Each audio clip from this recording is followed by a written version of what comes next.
ہر نسل میں سچے پہچاننا بہت آسان ہے. سچا بندہ حضرت امام سید ساجدین علیہ الصلوۃ والسلام کی روایت ہے، اس میں امام علیہ السلام فرماتے ہیں کہ جب بھی آپ کسی شخص کا حسن ظاہر دیکھو، یعنی اس کا عمل بہت اچھا دیکھو، عبادت گزار ہے، نیک ہے، پارسا ہے، پرہیزگار ہے، تو امام فرماتے ہیں کہ جب بھی کسی انسان کو ظاہراً اچھا پاؤ تو اس کے دھوکے میں نہیں آ جانا. رویدہ مبادہ خبردار، اس کے دھوکے میں نہیں آ جانا. اس کے حسن ظاہر، اس کی باتوں میں، کہ باتیں بڑی اچھی کرتا ہے، باتیں بڑی اخلاص والی کرتا ہے، باتوں میں دھوکے میں نہیں آ جانا. اس کو آزماؤ آپ، اس کے اندر باقی خصائل دیکھو، اس کی امانت داری دیکھو، اس کا عہد دیکھو پورا کرتا ہے نہیں کرتا. اسی طرح ایک ایک کر کے امام علیہ السلام نے بتایا کہ یہ ساری چیزیں اس کے اندر دیکھو. اور آخری چیز امام نے بتائی کہ اگر سارے مراحل میں ٹھیک نکل رہا ہے، بہترین ہے، 100 نمبر ہے اس کے، لیکن اقتدار پرست ہے، شہرت پسند ہے، دور ہو جاؤ اس سے. یہ گمراہ کن انسان ہے اور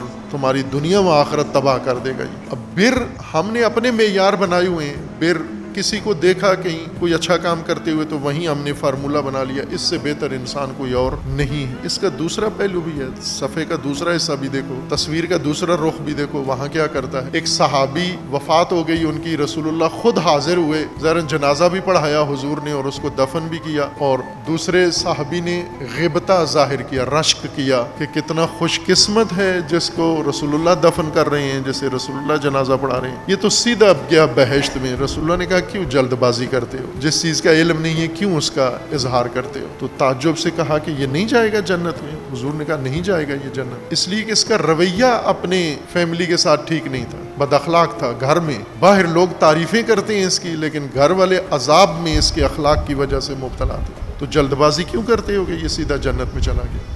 اس کو جنت میں جانے کے لیے کافی دشواریاں ہیں، رکاوٹیں ہیں اس کی راہ میں جو زندگی میں اس نے فراہم نہیں کی.